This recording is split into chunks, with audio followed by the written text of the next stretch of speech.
రెండు కోరస్ అంతే.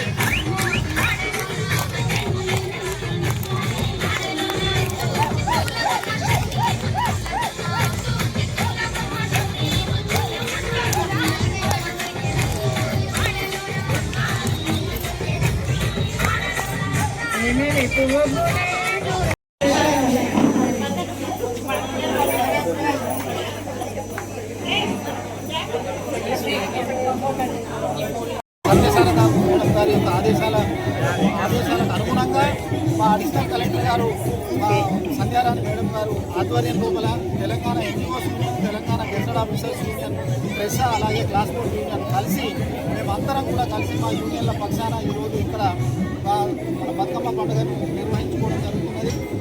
ఒక వైపు వర్షాభావం ఉన్నా కూడా మా మేడం అన్నట్టుగా మనం ఇవాళ పెట్టుకున్నాం. ఆ అమ్మవారి దయ ఉంటే మాత్రం తప్పనిసరి జరుపుకుంటాం మనం ఆవరణలో. అంటే అదేవిధంగా మాకు ఇవాళ పొద్దున్న నుండి సాయంత్రం వరకు వర్షం ఉన్నా కూడా ఈ టైంలో వర్షం మాకు తగ్గి మా మహిళా సోదరి మనలందరూ పెద్ద ఎత్తున ఉత్సాహంగా వచ్చి ఈరోజు మా బతుకమ్మ ఉత్సవాలను జరుపుకుంటా ఉన్నారు.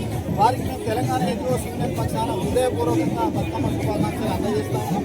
అదేవిధంగా మేము వరంగల్ జిల్లా అభివృద్ధిలో కూడా ఉద్యోగులుగా మా వంతు సహాయ సహకారాలు అందిస్తామని తెలియజేసుకుంటూ, అదేవిధంగా ఇప్పుడు కమిటీ కూడా ఫస్ట్, సెకండ్, థర్డ్ ప్రైజ్లను బతుకమ్మలకు ఇచ్చుకుంటూ, అదేవిధంగా పార్టిసిపెంట్స్ అయినటువంటి అన్ని డిపార్ట్మెంట్ల మహిళా సోదరులందరికీ కూడా 4 సంఘాల జిల్లా అధికారుల సంఘాల ఆధ్వర్యంలో పెద్ద ఎత్తున బతుకమ్మ ఉత్సవాలను ఏర్పాటు చేసుకోవడం జరిగింది. జిల్లా కలెక్టర్ గారి ఆధ్వర్యంలో జిల్లా కలెక్టర్ కార్యాలయంలో ఈ యొక్క బతుకమ్మ ఉత్సవాలు కూడా ఈ యొక్క కార్యక్రమాన్ని మహిళలు కూడా పెద్ద ఎత్తున వేయడం జరిగింది. వర్షం కూడా పండించి అమ్మవారి కడక్కి అమ్మ దాదాపు ముందుగా రాకముందే మన భక్త మహోత్సవాలు ఏ విధంగా మనం పెద్ద తీసుకుంటాము, మహిళా కూడా ఉత్సవాన్ని ఆడతాము. వర్షానికి లెక్క వేయకుండా వారు ఈ యొక్క బతుకమ్మ ఆటను ఆడుతూ బాగా ఎంజాయ్ చేస్తారు. ఆఫీస్లో ఎప్పుడు కూడా తీసుకుంటున్న మహిళా సోదరులు ఇలా ఉద్యోగం కూడా చేసుకుంటూ తర్వాత వాళ్ళు ఒక మంచి వాతావరణం ఉండాలని ఉద్దేశంతో ఈ రోజు ఈ బతుకమ్మ మహిళా ఉద్యోగం చేస్తున్నారు. వాళ్ళందరికీ మహిళా